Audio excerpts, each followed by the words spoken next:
Bom dia, boa tarde, boa noite, dependendo da hora que você estiver me vendo. E claro, saudações palestrinas.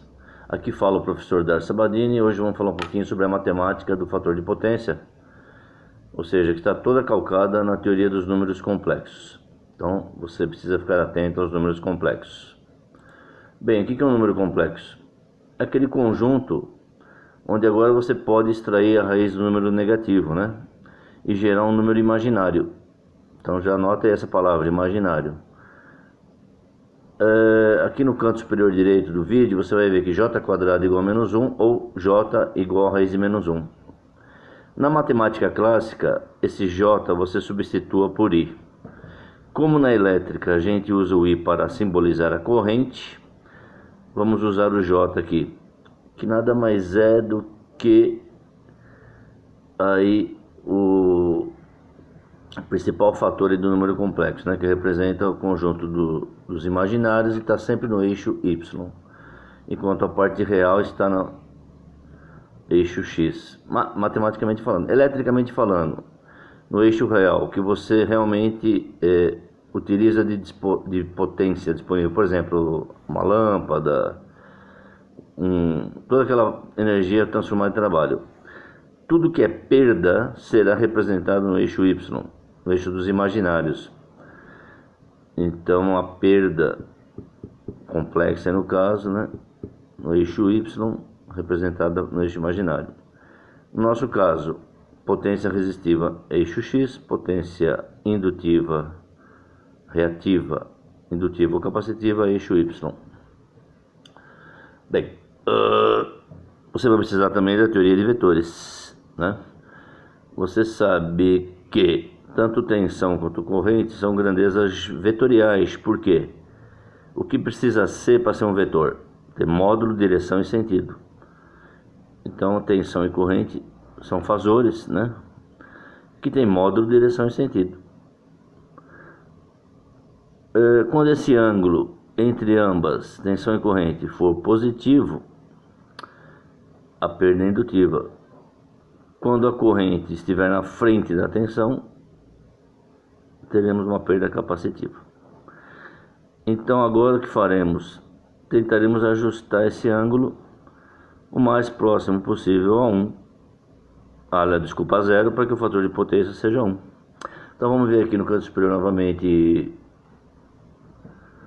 direito do vídeo, você vê lá que a impedância complexa, que é V sobre I, vai representar esse ângulo da impedância complexa, representa também a potência, né, o φ.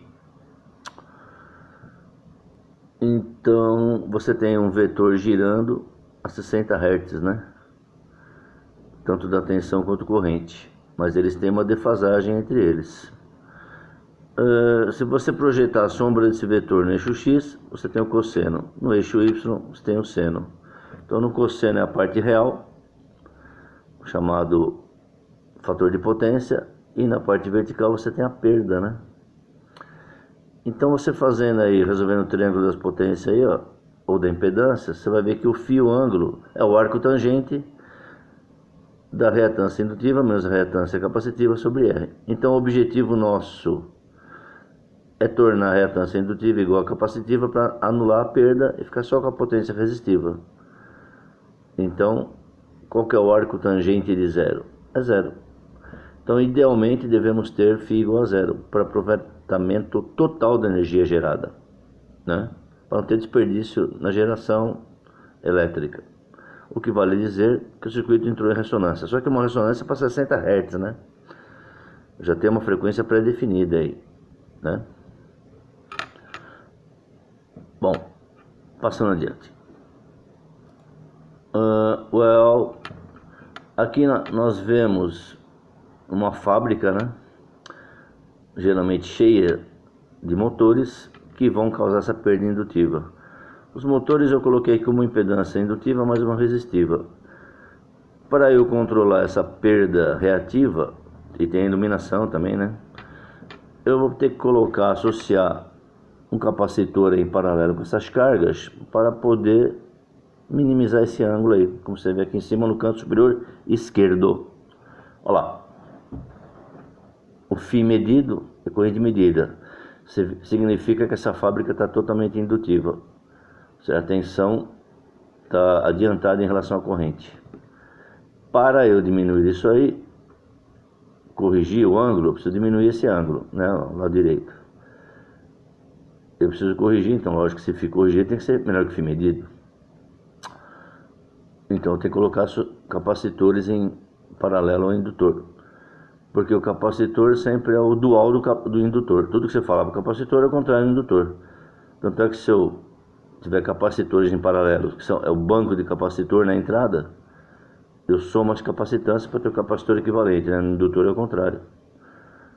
Então lá em cima no canto direito eu tenho a fórmula do capacitor necessário para corrigir essa fator de potência.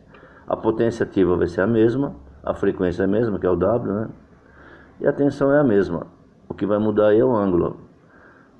Então, por análise de trigonométrica, né, a tangente medida menos a tangente do ângulo corrigido vai proporcionar aí o cálculo desse capacitor aí para eu corrigir esse fator de potência. Bom, é isso que eu queria falar. Se você curtiu, dê um like aí e se inscreva no meu canal, por favor. Obrigado.